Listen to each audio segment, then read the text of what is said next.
आप देख रहे हैं अमेज नाउ। गंगा, यमुना, राप्ती और गोमती के तटवर्ती इलाकों से खबरें आप तक।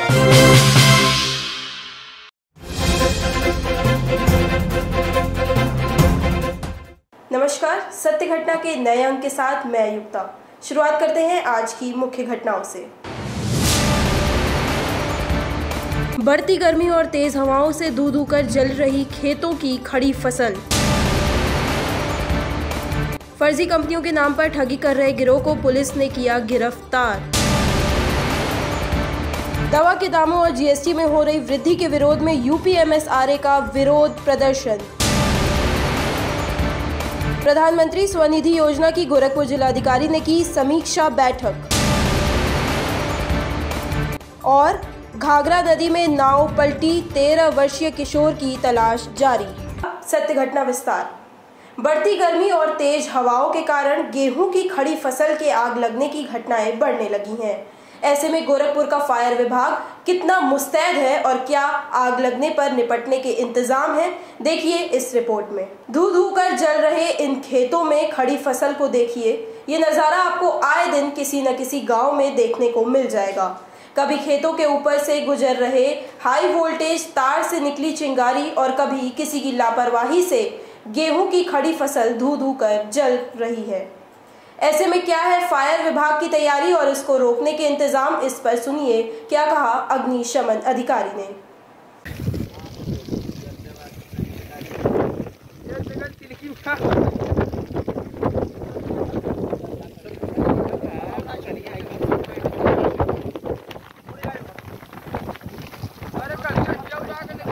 अपने यहाँ जनपद में 4 फायर स्टेशन चल रहे हैं अस्थायी रूप से, लेकिन हम लोग 6 जगहों पर और गाड़ियाँ खड़ी कर दी हैं। सभी तहसीलों पर गाड़ियाँ खड़ी हैं। सभी तहसीलों के अलावा हम लोग ने जगह और बड़ारगंज में भी गाड़ी लगा रखी है, जिससे नज़दीक उनको तुरंत सूचनाएं मिल जाएं और कम दूरी होने से जल्दी गाड़ियाँ मौके पर पहुँच जाएँ और त्वरित कार्रवाई करके उसको रोका जाए। तो इसको देख के हम लोग अपने संसाधन को पूरे क्षेत्र में फैला के सारी गाड़ियों को फैला के रखते हैं और उसका लाभ भी आम जनमानस को मिल रहा है। और अभी तक कोई बहुत बड़ा हादसा नहीं हुआ कि जिसको हम लोग तुरंत कंट्रोल न कर लिए हों। सूचना मिलने और आने जाने में जितना विलम्ब पहुंचने में दूरी के हिसाब से लगा, उसके बाद पहुंचने के बाद बड़ी तेज से कार्रवाई हो रही है और नजदीक होने से गाड़ियां भी जल्दी पहुंच जा रही हैं, जिसका लाभ आम जनमानस को मिल रहा है। गोरखपुर के जिलाधिकारी विजय किरण आनंद की अध्यक्षता में स्ट्रीट वेंडरों और बैंकर्स की बैठक जिलाधिकारी सभागार में संपन्न हुई। इस बैठक में स्ट्रीट वेंडरों को विभिन्न बैंकों से मिलने वाले लोन में हो रही लापरवाही पर जिलाधिकारी ने नाराजगी व्यक्त की है। उन्होंने बैंक में आए प्रतिनिधियों को फटकार लगाते हुए कहा कि अलग अलग बैंकों में लगभग 900 वेंडरों के फाइल पेंडिंग है, इस पर यथाशीघ्र कार्रवाई की जाए। 1 महीना वेट करने की जरूरत नहीं, जो काल कर सकते हैं आज करिए, इसको क्लोज कराइए। कल शाम तक डेडलाइन है, परफेक्ट दोबारा बैठक बुलाइए। एक भी अगर पेंडेंसी रह जाएगी 900 में, संबंधित के खिलाफ कार्रवाई कर दीजिए, बैंक मैनेजर कर दीजिए। शासन की 2 प्रमुख योजनाओं में बैंकर्स की बहुत महत्वपूर्ण भूमिका है। रोजगार प्रजन योजना जैसे ओडीओपी, प्रधानमंत्री रोजगार योजना, मुख्यमंत्री रोजगार योजना एवं स्वनिधि योजना में जो हमारे पथ विक्रेताओं उनके लिए लोनिंग और डिजिटाइजेशन से जोड़ने की कवायद चल रही है और उसी सिलसिले में कुछ आज बैंकर्स की बैठक बुलाई गई थी जो निरंतर चल रही है। करीब 900 से ज़्यादा एप्लीकेशन बैंक्स में पेंडिंग है, जिसके लिए 2 दिन का समय निर्धारित किया गया है और पुनः शनिवार को इसकी समीक्षा की जाएगी ताकि 100% पूरा हो इसका निस्तारण हो। और अगर किसी भी पथ विक्रेता या कोई भी लोनी को कोई समस्या आती है तो हमारे कंट्रोल रूम पे फ़ोन करें। अगर कोई बिचौलिए या दलाल उसमें हस्तक्षेप करते हैं तो कृपया हमें अवगत कराएं ताकि उनके खिलाफ हम कड़ी से कड़ी कार्रवाई कर पाएँ। ब्लॉक के प्राथमिक स्वास्थ्य केंद्र पर भाजपा विधायक महेंद्र पाल सिंह ने स्वास्थ्य मेले का फीता काटकर शुभारंभ किया। उन्होंने स्वास्थ्य मेले में गर्भवती महिलाओं की गोद भराई की और कुपोषित मरीजों को दवा दिया और व्यवस्था का जायजा भी लिया। इसके साथ ही चिकित्सकों को बेहतर उपचार करने के निर्देश देते हुए कहा कि मुख्यमंत्री योगी आदित्यनाथ की गांव स्तर पर चिकित्सा व्यवस्था को मजबूत बनाना ही उनका लक्ष्य है और लोगों की तेजी के साथ उपचार मिलने की स्वास्थ्य मेले की योजना पूरी तरह सार्थक हो, ऐसा संकल्प है। और टीवी है और इस तरह कुछ ये हमारे जो अभियान है स्वास्थ्य विभाग के।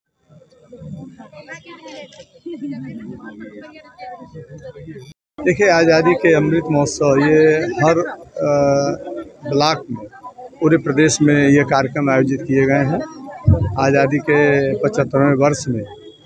देखिए, हर व्यक्ति को स्वस्थ होना समाज के लिए और देश के लिए बहुत ज़रूरी है। जब व्यक्ति स्वस्थ रहेगा तभी वो अपने समाज के लिए, अपने लिए और देश के लिए कार्य कर सकता है। ऐसे में प्रधानमंत्री मोदी जी के कुशल मार्गदर्शन में उत्तर प्रदेश के मुख्यमंत्री योगी आदित्यनाथ जी के द्वारा ये मेले का जो आयोजन किया गया है, एक मंच यहाँ दिया गया है। हर मर्ज की यहाँ पर दवा है, हर डॉक्टर यहाँ पर उपलब्ध हैं। लोग यहाँ पर आ रहे हैं, अपने जो भी जैसा जिसकी बीमारी है उसके अनुसार वो अपना यहाँ पर परामर्श ले रहे हैं, डॉक्टर को दिखा रहे हैं और यहाँ पर सबको दवाएं भी उपलब्ध कराई जा रही हैं। कल्याण एवं प्रादेशिक विकास दल विभाग के अंतर्गत युवक एवं महिला मंगल दलों को प्रोत्साहन स्वरूप खेल सामग्री पिपराइच विधानसभा के विधायक महेंद्र पाल सिंह ने वितरण किया। इसी क्रम में पिपराइच विधायक महेंद्र पाल सिंह ने कहा कि युवक एवं महिला मंगल दलों द्वारा टीम वर्क के साथ कार्य किया जाएगा तथा इसमें युवाओं का विकास करने, शारीरिक व मानसिक रूप से स्वस्थ रखने के लिए सृजनात्मक कार्य भी होंगे।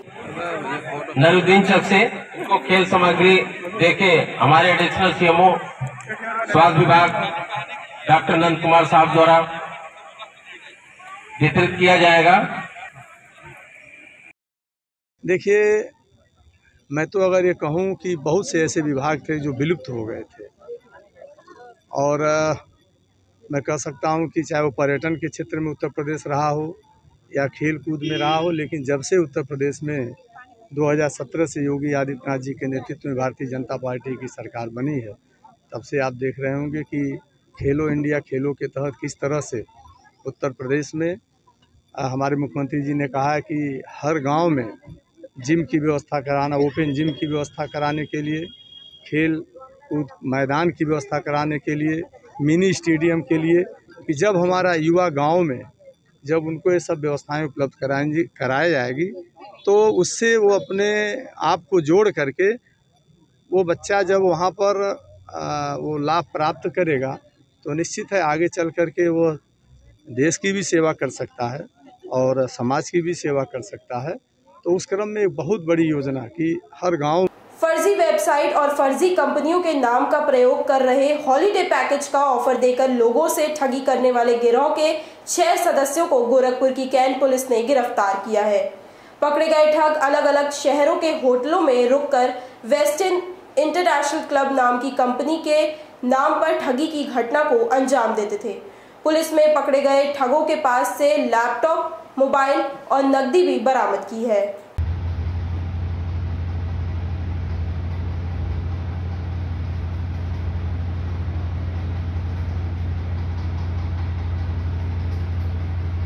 वक्त हो चला है एक छोटे से ब्रेक का। शेष खबरें ब्रेक के बाद। Ashmita hospital multi speciality centre, Geeta Vatika road, Gorakhpur. प्रसूति स्त्री इनफर्टिलिटी रोग विभाग, नवजात शिशु बाल रोग विभाग, हड्डी एवं जोड़ रोग विभाग, जनरल एवं लैप्रोस्कोपी सर्जरी विभाग, गंभीर एवं अति गंभीर रोगी विभाग, विशेषज्ञ चिकित्सक द्वारा इमरजेंसी सेवा 24 घंटे उपलब्ध। कम खर्च में बेहतर इलाज ही हमारी पहचान है। अपॉइंटमेंट हेतु संपर्क करें 9838463555। आधुनिक सुविधाओं से सुसज्जित OT, emergency, ICU ward, NICU ward, general और प्राइवेट वार्ड उपलब्ध। हमारा पता है अश्मिता हॉस्पिटल, पादरी बाजार चौक से 500 मीटर पश्चिम, गीता वाटिका रोड, गोरखपुर। ब्रेक के बाद आपका स्वागत है। चलते हैं शेष खबरों की ओर। दवा के दामों में हो रही वृद्धि और दवाओं पर लगाई जा रही जीएसटी को हटाने सहित अन्य मांगों को लेकर सोमवार को Uttar Pradesh medical sales and representative association ने गोरखपुर के भलोटिया मार्केट में जुलूस निकालकर प्रदर्शन किया। यूपीएमएसआरए का कहना है कि कोरोना काल के मरीजों की दवाओं का खर्च बढ़ गया है। ऐसे में सरकार दवाओं का दाम बढ़ाकर गरीब मरीजों के साथ अन्याय कर रही है। इस संबंध में एसोसिएशन के अध्यक्ष संजय कुमार ने कहा कि भारत सरकार को इस पर ध्यान देना चाहिए।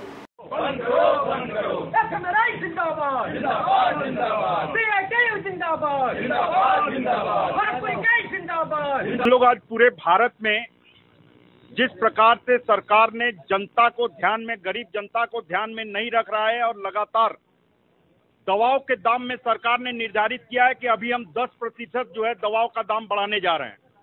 हमारा पूरे भारत से डिमांड है, हमारे संगठन Uttar Pradesh Uttarakhand medical sales representative association से, कि दवा को, कोई भी दवा हो, चाहे दवा का कोई भी हो, इमरजेंसी दवा हो चाहे कोई हो, उसकी दवा का दाम कम होना चाहिए।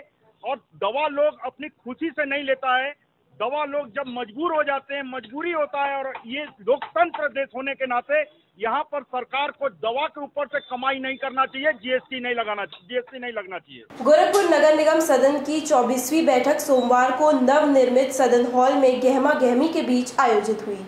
बैठक की अध्यक्षता महापौर सीताराम जायसवाल ने की। बैठक में नगर आयुक्त अविनाश सिंह भी मौजूद रहे। बैठक का प्रारंभ 2 पूर्व पार्षदों की आकस्मिक निधन पर शोक प्रस्ताव के बाद किया गया। बैठक के दौरान नगर निगम द्वारा विभिन्न वार्डों में कराए जाने वाले विकास कार्यों पर चर्चा की गई।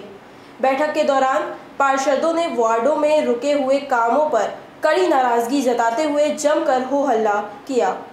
इस संबंध में महापौर सीताराम जायसवाल ने कहा कि शोक प्रस्ताव के बाद बैठक में महत्वपूर्ण कार्यों पर चर्चा की गई।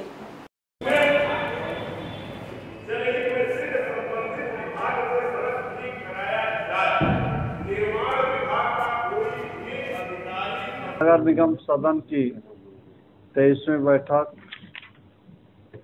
संपन्न हुई है, जिसमें हमारे पूर्व पार्षद की आकस्मिक मृत्यु होने पर हम लोगों ने शोक प्रस्ताव को पास किया है। इसमें 2 पार्षदों के नाम हैं। नगर निगम गोरखपुर 1995 बोर्ड के वार्ड नंबर 7 के माननीय पूर्व पार्षद श्री प्रदीप कुमार 16/1/22 को तथा माननीय पूर्व पार्षद श्री प्रेमचंद श्रीवास्तव का दिनांक 13/2 को आकस्मिक निधन हो गया है। गोरखपुर में ग्राम पंचायतों में विकास कार्यों पर निगरानी सख्त हो गई है। गांव के विकास के लिए परफॉर्मेंस ग्रांट के तहत सोमवार को सहजनवा ब्लॉक के भीमापुर गांव में जिलाधिकारी विजय किरण आनंद द्वारा चौपाल लगाई गई। चौपाल में आए हुए फरियादियों की समस्याएं सुनी गई। इसी क्रम में जिलाधिकारी विजय किरण आनंद ने बताया कि शासन के निर्देशन में मुख्यमंत्री द्वारा निर्देश दिए गए थे कि ग्राम चौपाल का आयोजन पर सभी समस्याओं का निस्तारण किया जाएगा। आपने सुना, आप सबको ये सुनिश्चित करना है कि इस गांव में अगले 3 महीने में शासन के निर्देशों के क्रम में और माननीय मुख्यमंत्री जी द्वारा निर्देश दिए गए थे कि ग्राम चौपालों का आयोजन किया जाए। उसी के क्रम में लगातार हमारे द्वारा सभी वरिष्ठ अधिकारियों द्वारा सभी जिला स्तरीय अधिकारियों के संग गांव में चौपाल लगाए जा रहे हैं, जिसमें सभी विभागों के लोग प्रशासन गांव के द्वार तक, लोगों के द्वार तक पहुंचेगा। सारी सेवाएं वही मौके पर समीक्षा की जाएगी। जन कल्याणकारी योजनाओं में आच्छादन, अवस्थापना संबंधित योजनाओं के गुणवत्ता, समयबद्धता के संबंध में समीक्षा की गई। जहां भी कोई विचलन मिलता है तो तुरंत उत्तरदायित्व निर्धारित किया जाएगा। पारदर्शिता पूर्वक सेवा देने के लिए एक माध्यम के रूप में वो उभरा है। मेरे द्वारा, मुख्य विकास अधिकारी द्वारा, अपर जिलाधिकारी द्वारा, वरिष्ठ अधिकारियों द्वारा चौपाल लगातार लगाई जा रही है। उससे अच्छे प्रतिभागिता मिल रही है। योजना के क्रियान्वयन में और बेहतर तरीके से हम कर। भारतीय जनता पार्टी 7 से 20 अप्रैल तक अपना स्थापना दिवस मना रही है और इस मौके पर सामाजिक न्याय पखवाड़े के अंतर्गत अलग अलग कार्यक्रमों का आयोजन किया जा रहा है। इसी के तहत सोमवार को गोरखपुर के हासूपुर वार्ड के सफाई कर्मियों को गमछा उड़ाकर व मिठाई देकर सम्मानित किया गया। इस मौके पर पार्टी के महानगर महामंत्री अच्युतानंद शाही ने कहा कि सफाई कर्मियों का सम्मान करके उन्हें बेहद खुशी की अनुभूति हो रही है।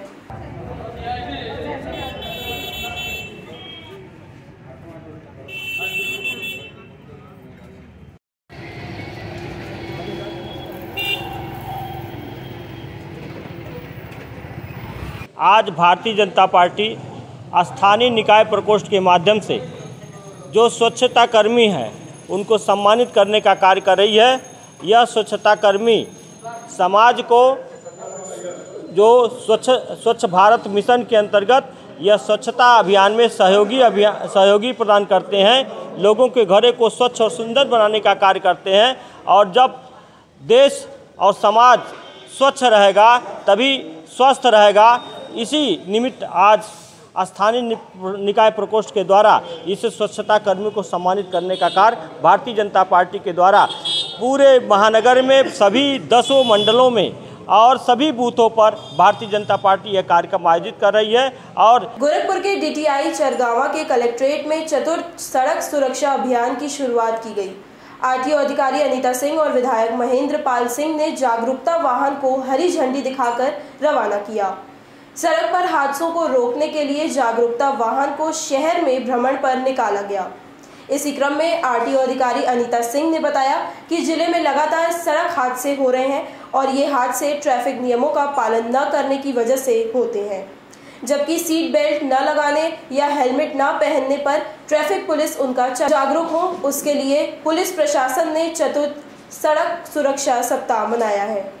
चलते वक्त सड़क पर माने यातायात नियम को, आओ हम सब मिलकर जाने यातायात नियम को। मुख्यमंत्री जी के निर्देशानुसार परिवहन विभाग 18 अप्रैल से 24 अप्रैल तक एक सड़क सुरक्षा सप्ताह का आयोजन कर रहा है। चतुर्थ सड़क सुरक्षा सप्ताह है ये।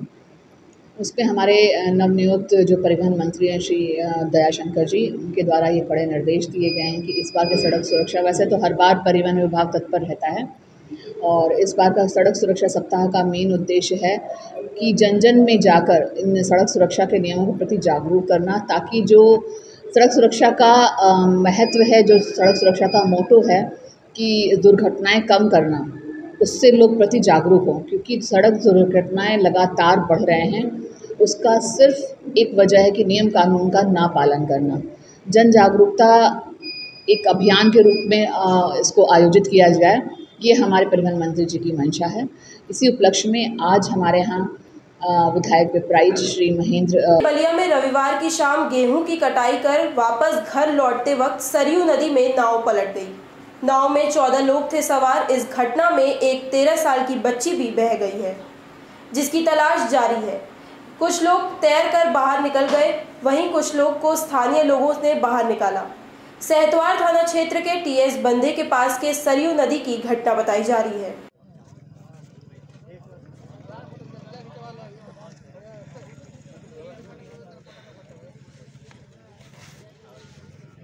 जी देखिए, यहाँ पे गांव के काफ़ी लोगों का खेत घाघरा नदी से उस पार है, ठीक है, और यहाँ पे पर्याप्त मात्रा में संसाधन लोगों को मिल नहीं पा रहा है।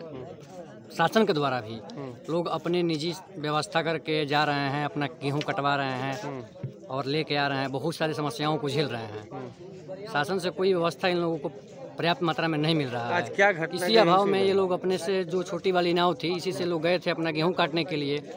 शाम का टाइम हुआ, लगभग 7 बजे अंधेरा हुआ। उधर से अपना गेहूं काट के गांव की तरफ आ रहे थे। रास्ते में मतलब बीच नदी में जब नाव आई तो नाव पे कितने लोग सवार थे? नाव पे लगभग 12-13 लोग सवार थे। तो क्या आशंका लगती है, कितने लोग नाव डूब गई थी? उसमें से 12-13 लोग थे। उसमें से एग्जैक्ट क्लू नहीं मिल पा रहा है कि कितने लोग नदी में डूब गए ये, लेकिन एक का कंफर्म हुआ है अभी तक कि एक कंफर्म लोग डूबे हैं, जिसके परिजन यहाँ पे उपलब्ध है। वो बता रहे हैं कि मतलब एक लोग। सत्य घटना के आज के अंक में बस इतना ही। तेज, सटीक और ताज़ी खबरों को जानने के लिए जुड़े रहिए अमेज नाउ के फेसबुक पेज, यूट्यूब चैनल और वेब पोर्टल से। नमस्कार।